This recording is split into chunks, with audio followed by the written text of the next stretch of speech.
think of anything more summer than starting my walk off outside for this day.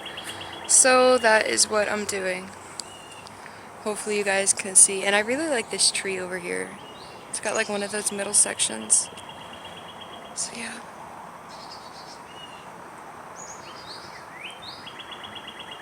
So I feel a lot of negative energy in this house, so the first thing I'm going to do is sage down the house, and something that I like to do to make it stronger.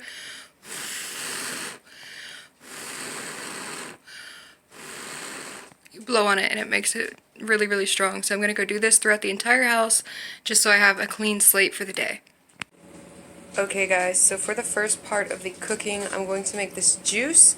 These are plum cots. You can use whatever. It's just a mix of two fruits. A plum and I don't know what else, apricot I guess. I'm going to slice these up because they have pits. You just want it in wedges that way, and I'm going to put it in this pot over here so they can boil and we can get the juice out. But yeah, you want to wash them, of course, and then once they're washed, you can cut them up and put them in your pot. Just showing you guys beforehand.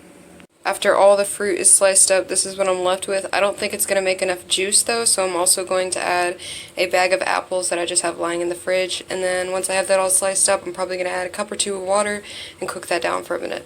Okay, so for the remainder of the juice, what I did is after I chopped the plum cots, I put in a bag of apples, which I'll insert a picture now of how many I used, and it got a little noisy in the kitchen, that's why I'm doing this voiceover part. The next thing I did is I boiled it with 2 bottles of water, that is 16 plus 16, I don't know, I'm not good at math, I think that's 32 ounces, might be completely off. Anyways, about 32 ounces of water with an entire pot of fruit. I left the lid on it and put it on about the number 3 setting, so low heat, for about 2.5 hours. And then I strained it and put it into a glass bottle. And then after that, I just popped it in the freezer, that way that it is ready to use. I'm making a couple of these dishes beforehand, that way it's just easier the day of. So yeah, the next thing I'm going to be making is the honey cakes. Here is the ingredients for the honey cake. I will flash them on the screen now. Once everything is mixed, you want to put it in butter and floured cupcake tins like this one. I haven't done that step yet. Pour it in, and you want to bake it at 350 for 16 minutes until it's almost completely golden. For baking everything, here is what it looks like. Once you pull the honey cakes out of the oven, they look like this, and then you have to place them on a rack, one like this, and let that cool until it's got, like, you're able to handle it. And then once it's cooled, I'm going to bake it for an extra 8 to 10 minutes since these are twice baked honey cakes. Okay guys, I'm going to show you how to make the most simple summer solstice gift. All you need is 2 fabrics, ideally red, yellow, orange, something like that, something to represent the sun, a zipper, red thread because it's easy to work with and it matches, and extra scrap fabric. I've cut out 2 pieces to make it like a bag, and I'm going to add a sun piece in the middle, which will make sense in a second. That's what you need the scrap fabric for, so I'm going to go cut that out and show you guys what I mean. Okay, so the first thing that I'm doing for the design is I've cut out this circle. Is this, I might have it on backwards, yeah, like that. I'm going to sew this down to the middle of this red sheet, and then I'll come back to you guys.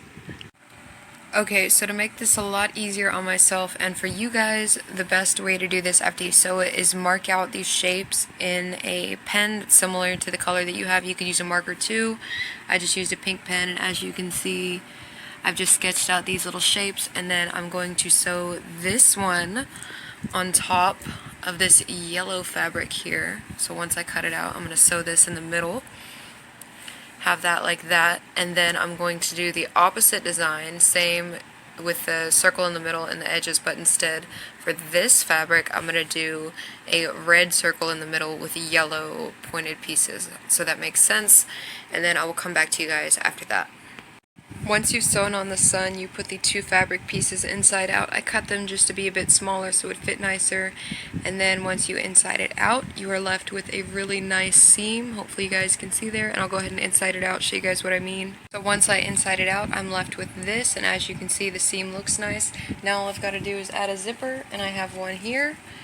You just cut the edges off and then you add it to the top, sewing it down into it. You can add buttons, you can add a string top, whatever top you want, but I'm going to go ahead and add that off camera, but that's about it. Once I add the zipper, it's going to be done, so that's really easy. Once you finish sewing everything together, you are left with this, and it looks pretty simple, but it's very easy, and it can easily be a last-minute gift for this holiday. Main part of this holiday, the wicker man. I have not burned this yet, but here's it in the sunlight before burning and everything. It just took about 3-4 hours to make this, and I've got logs underneath so I can burn those, and then it'll go upward.